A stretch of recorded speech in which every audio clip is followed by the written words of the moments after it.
अतिथि को भोजन कराना है, लेकिन ये क्या, कुछ भोज्य सामग्री कम है या कुछ ऐसी है जो घर के लोगों को अधिक पसंद है।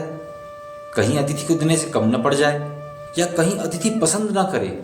अगर ये सब भाव मन में हैं तो क्या करें, ये सामग्री अतिथि को न दें। जानते हैं महाराज श्री मनु क्या कहते हैं।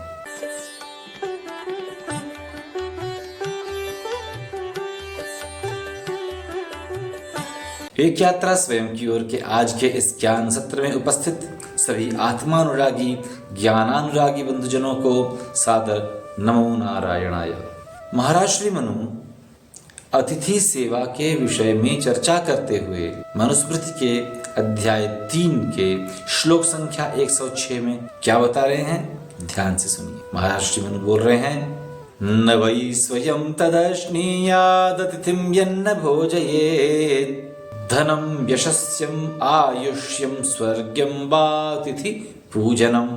जैसा कि शास्त्र कहते हैं, हमने पहले भी बताया कि अतिथि को भगवान की उपाधि दी गई है, अतिथि देवो भव। ऐसे में महाराज श्री मनु का आज का आदेश बहुत सारगर्भित है।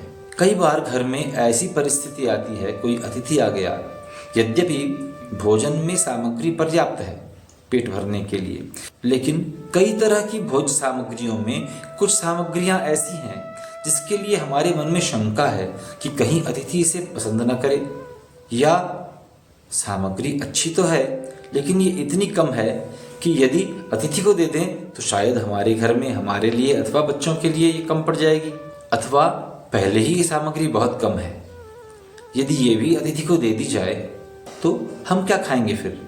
यदि ऐसा भाव है और अतिथि को हम भोजन करा रहे हैं तो महाराज श्री मनु बहुत कठोर शब्दों में बोल रहे हैं, न वै स्वयं तदश्नीयाद अतिथिम यन्न भोजयेत। ऐसी कोई भी सामग्री घर में जो बनी है, जो हमने अतिथि को भोजन के लिए नहीं दी किसी भी कारण से, चाहे वो कम थी, चाहे हमें अधिक पसंद थी, चाहे अतिथि को पसंद आएगी कि नहीं ऐसा कुछ भाव रहा हो, या अन्य भी कोई भाव जिस कारण से हम कोई भोज्य सामग्री अतिथि को नहीं देते हैं, तो क्या बोला है, न वै स्वयं तदश्नीयाद। ऐसी कोई भी सामग्री सद्गृहस्थ व्यक्ति खुद नहीं खा सकता या उसे नहीं खाना चाहिए, जिसको उसने अतिथि को निवेदित न किया हो अथवा अतिथि से बचा लिया हो।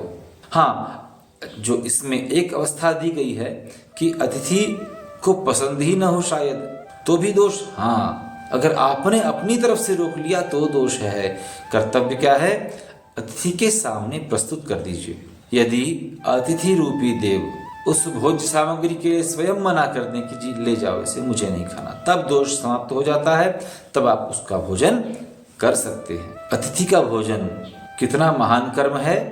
बड़े बड़े यज्ञों के द्वारा, दान पुण्यों के द्वारा, सत्कर्मों के द्वारा धन, यश, स्वर्ग, आयु इत्यादि जो चीजें मिलती हैं वो मात्र अतिथि को भोजन कराने से प्राप्त हो जाती हैं।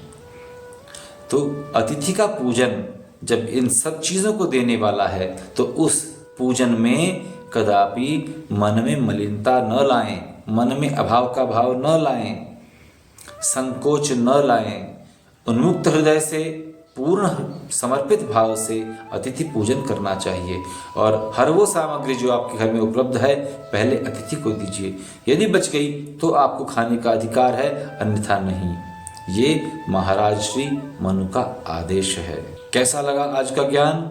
घर में सबको बताएं, संस्कार में डालें, मित्रों में ये ज्ञान शेयर करें, कमेंट करें, चैनल को सब्सक्राइब करें। बने रहें एक यात्रा स्वयं की ओर के साथ। मिलते हैं किसी और ज्ञान चर्चा के साथ अगले वीडियो में। तब तक के लिए नमो नारायण।